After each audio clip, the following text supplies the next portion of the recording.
Maaf yang mulia, tidak.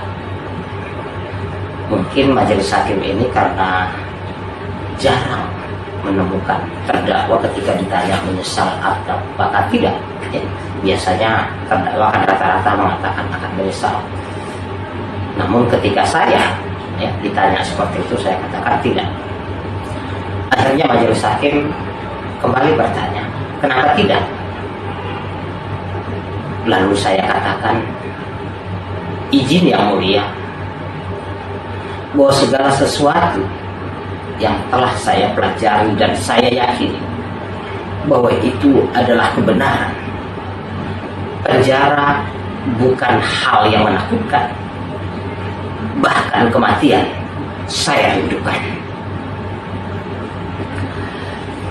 Mendengar jawaban saya, ketua majelis mengatakan, baik, sidang kita lanjutkan minggu depan dengan agenda tuntutan.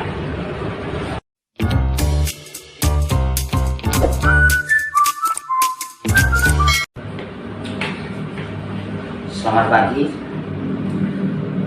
Apa kabar semuanya?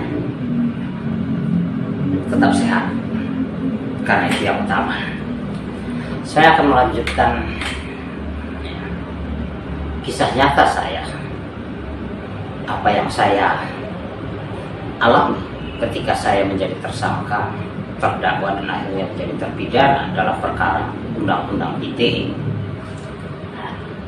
Setelah sekitar 3 minggu tahap 2 dilimpahkannya berkas perkara saya sebagai tersangka dari Kejaksaan Tinggi Sumatera Utara ke Kejaksaan Negeri Setabat.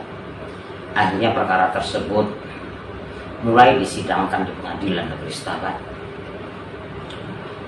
Saat mulai sidang pertama, saya juga agak heran. Terkesan majelis hakim begitu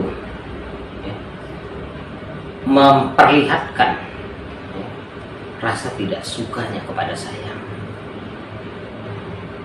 Tapi saya tetap berpikiran positif, dan pada saat itu saya juga didampingi oleh 3 orang rekan saya sebagai penasihat hukum.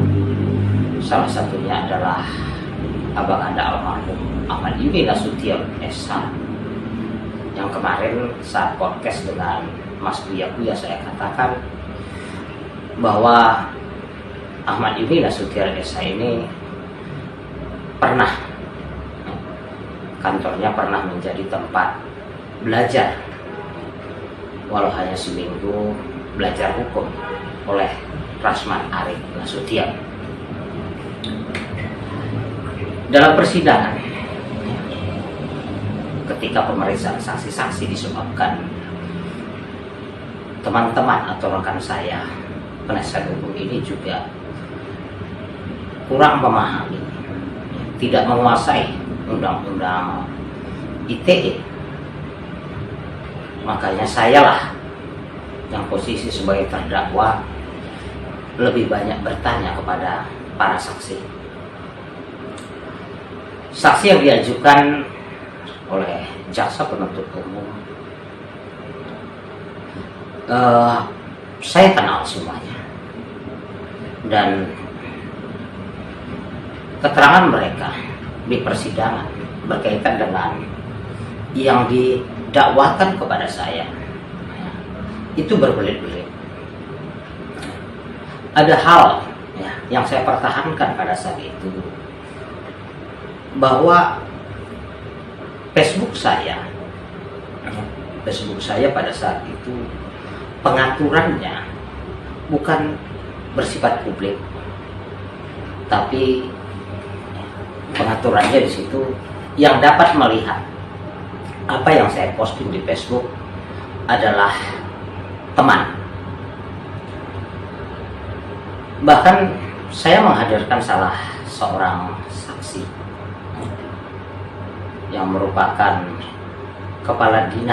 salah seorang kepala dinas di Kabupaten Langkat, dan di persidangan saksi tersebut menjelaskan kepada majelis hakim bahwa Facebook Togar Lubis itu tertutup, artinya bukan pengaturannya bersifat publik sehingga tidak dapat dilihat oleh siapapun kecuali yang berteman. Ya, saksi menjelaskan bahwa jika ingin melihat postingan Togar Lubis maka akan muncul kalimat kirim pertemanan jika ingin melihat postingan Togar Lubis.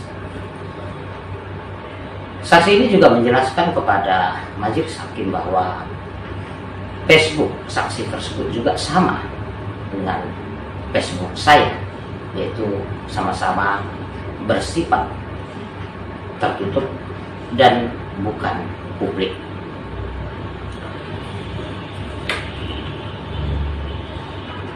Yang aneh ya, dan saya sekarang kembali akhirnya ya, seperti tergambar kembali bahwa seseorang yang saya laporkan itu adalah hampir sama dengan sikap ya, dengan ya kalau kata Bang Farhad Abbas si kura-kura ninja, kalau ngomongnya lembut ya, selalu bicara soal agama, bahkan di dalam berita acara BAP pemeriksaan dia sebagai saksi, ada di situ dikatakan ya waktu dia diperiksa pada tahun 2015 akhir, dia mengatakan bahwa pada saat itu dia adalah tercatat sebagai mahasiswa semester akhir Fakultas Hukum salah satu universitas atau perguruan tinggi swasta di Medan. Yang saya laporkan ya, yang melaporkan saya ini ya, juga sebelumnya sering ya, pada tahun 2012 telah mempergunakan gelar sejarah kesarjanaan ya, yaitu sarjana hukum. 2014 memakai gelar kesarjanaan esos, padahal dia ijazah paket C-nya sendiri itu diterbitkan pada bulan Agustus tahun 2011. Dia pakai gelar esos, katanya memperoleh gelar tersebut dari University of Sumatera, yang pada akhir 2014 rektornya akhirnya ditetapkan sebagai tersangka dan ditahan oleh Poltabes Medan. Kembali ke persidangan saya sebagai terdakwa, saya sempat bertanya kepada saksi atau yang melaporkan saya ini. Saya katakan, saksi, di BAP Anda jelas tertulis bahwa ketika Anda diperiksa atau dimintai keterangan oleh penyidik Polda Sumatera Utara bahwa pada saat itu Anda berstatus sebagai mahasiswa ya, semester akhir ya, di perguruan tinggi swasta ya, di Fakultas Hukum.